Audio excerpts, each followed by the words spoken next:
Les habla Edwin Chungo Molina como parte del Día Internacional de la Clase Trabajadora en el mundo entero. Tenemos con nosotros desde Puerto Rico a la profesora Jocelyn Velázquez, quien va a estar conversando con nosotros sobre qué significa el 1 de mayo y cuáles fueron las reivindicaciones que se han adquirido y el retroceso que se está dando en este momento. Buenas noches a Jocelyn, ¿cómo estás?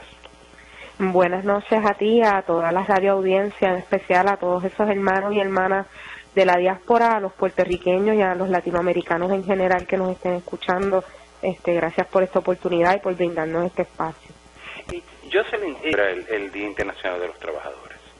Y las trabajadoras. Claro, el Día Internacional de Trabajadores y Trabajadoras. Pues como todos sabemos, el Día Internacional de los Trabajadores surge a raíz de las protestas ocurridas precisamente en Estados Unidos por obreros que reivindicaban la jornada de 8 horas de trabajo. En esa época, pues los obreros llegaban a trabajar hasta 18 horas en una especie de esclavitud, así que comenzaron a organizarse en grupos y a reclamar pues 8 horas de trabajo, 8 horas de ocio o de compartir con su familia, ¿verdad? Y 8 horas de descanso. En el 1884, específicamente el 17 de octubre, la American Federation of Labour en su congreso señala que esperaban que como una meta, ¿verdad?, del Congreso, que para el 1 de mayo del 1886 ya fuera generalizada la jornada de trabajo de 8 horas, y cuando llega esa fecha amenazaban de que si no se había cumplido con esa expectativa, pues se empezarían a decretar paros y huelgas, y precisamente eso fue lo que pasó.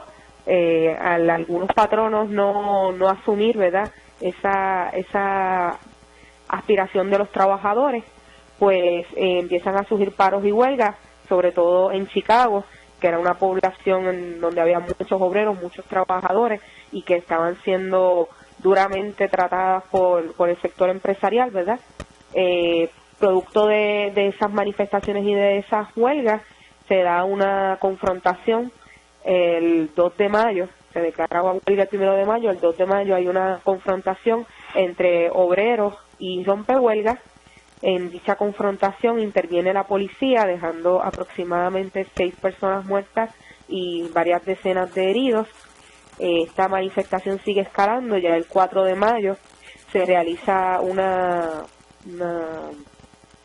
concentración, ¿verdad?, unas manifestaciones en la Plaza Haymarket. En ese momento la policía interviene, comienza a reprimir la manifestación, y a consecuencia de ese proceso de represión, no se sabe bien de qué bando vino, pero ahí detona, ¿verdad?, un explosivo. Producto de esa detonación muere una persona y hay algunos heridos. Continúan las confrontaciones, y saldo de esas confrontaciones en donde la policía tiene un papel protagónico, ¿verdad?, reprimiendo a los obreros, mueren una cantidad indeterminada de personas y hay varias también personas heridas. A su vez, producto de la represión, se encarcelan a 31 personas vinculadas, ¿verdad?, a veces sin razón alguna de estos actos. De esos 31, son 8 los que quedan finalmente todavía bajo el proceso judicial. De estos 8, 3 son condenados a prisión y los otros 5 son condenados a la horca. Así que básicamente la fecha emblemática del 1 de mayo pues surge de estas huelgas dirigidas por los sectores socialistas y anarquistas en reivindicación de la jornada de 8 horas de trabajo. Posterior a estos hechos, pues empiezan a haber legislaciones, empieza a fortalecerse, ¿verdad?, la lucha, hasta que se normaliza a nivel de todos los Estados Unidos la jornada de 8 horas de trabajo. Profesora, desde en el 1934 los trabajadores adquieren una gran victoria, lo cual es el seguro social, una forma de cuando los trabajadores llegaran a una edad, a la tercera edad, pudieran vivir tranquilamente y cómodamente dentro de su tiempo de ya de tercera edad.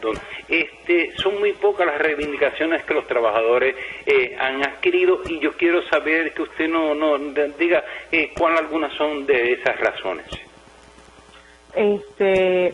Bueno, si vamos al contexto de Puerto Rico, específicamente, muchas de las reivindicaciones que el movimiento obrero consiguió han sido a través de las luchas obreras de los trabajadores organizados en el sector público, primordialmente, ¿verdad? Aquí también ha habido otros sectores históricamente que hicieron grandes manifestaciones. Está la histórica huelga de la caña, estaban los tabacaleros que también se tiraron a las calles, pero en tiempos mucho más recientes es el sector obrero sindical organizado el que ha desarrollado, ¿verdad?, unas reivindicaciones, y a su vez, que yo creo que es la importancia de destacar esto, es que esas reivindicaciones que iban dirigidas al sector público empezaron a ser adoptadas por el sector privado. Así que cuando a una madre, por ejemplo, se le conseguía el derecho a la lactancia en el sector público, pues eso forzaba al sector privado y a la legislación a que aplicara también al sector privado. En la medida que las uniones obreras del sector público han sido menguadas, han sido atacadas y han sido destruidas, muchas de ellas por la embestida del gobierno y de los sectores empresariales, pues también esas reivindicaciones que le aplicaban al sector privado han ido menguando. Así que es como un efecto dominó, mientras impactan a los sectores públicos organizados y les quitan beneficios, a la misma vez van afectando adversamente al sector privado, que en el caso específico de Puerto Rico está muy poco organizado, son muy pocos los gremios organizados dentro de lo que son el sector privado. Quisiera identificar que estamos en cadena nacional con la profesora Jocelyn Velázquez desde Puerto Rico, conversando sobre el 1 de mayo y su historial y el retroceso del movimiento obrero en este momento. Profesora, en este momento se encuentran los estudiantes en huelga en la Universidad de Puerto Rico, y el 1 de mayo los trabajadores en Puerto Rico han decretado, van a hacer un paro nacional, o sea, va a haber una unidad de estudiantes y obreros. O sea, cuéntenos sobre eso. Bueno, esperamos, ¿verdad? Tenemos la expectativa de que este 1 de mayo sea un 1 de mayo combativo, de lucha, de resistencia, en el que le podamos enviar un mensaje tanto al gobierno de turno como a los Estados Unidos, ¿verdad?, que es el país que nos tiene invadidos y sometidos, como al sector empresarial. Estas tres son las caras de una misma moneda, que es el sector que está en una embestida brutal contra los trabajadores y las trabajadoras, en una embestida brutal contra la subsistencia misma de las y los puertorriqueños y de todos los que viven en este país, y esperamos que este 1 de mayo se empiecen a crear las condiciones materiales para que las luchas arrecien. Queremos que este 1 de mayo marque un antes y un después, que después de este 1 de mayo comencemos una lucha mucho más frontal y mucho más agresiva para denunciar lo que está sucediendo y para hacer retroceder estas medidas impositivas. En ese contexto, pues ya la Federación de Maestros de Puerto Rico ha decretado que se van a ir a paro el 1 de mayo. La UTIER, el sindicato que agrupa a los empleados de energía eléctrica, también han decretado que se van a ir a paro. Los empleados del centro médico ya han informado que van a estar paralizando alrededor de 2 horas sus labores y los trabajos del centro médico para posteriormente unirse a las manifestaciones en torno al 1 de mayo, que este año se van a estar desarrollando primordialmente en lo que llaman aquí en Puerto Rico la Milla de Oro, que es el área, ¿verdad?, que agrupa a las oficinas de los principales bancos y representantes del capital.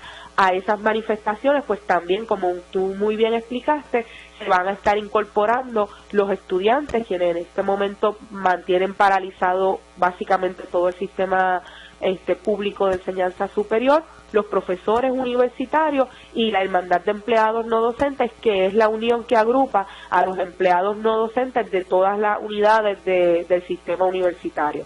Así que se está creando, ¿verdad?, una correlación de fuerzas bien interesante que yo creo que puede significar un 1 de mayo, como te dije, que marque un antes y un después en el proceso histórico que se está dando en Puerto Rico. Profesora, un último mensaje para esa diáspora que le está escuchando a través de los canales de información al desnudo.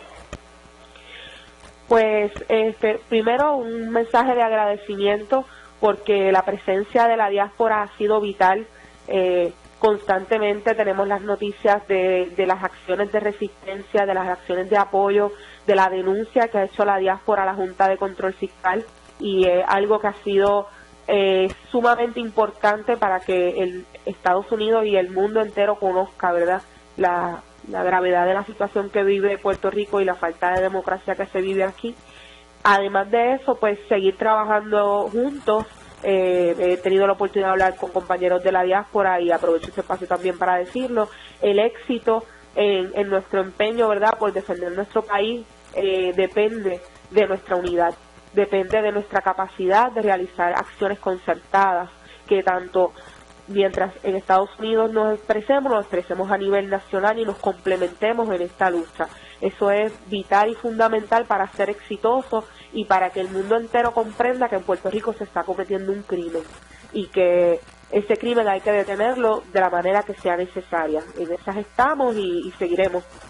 Profesor, ¿algún correo electrónico donde nuestra diáspora pueda comunicarse con usted?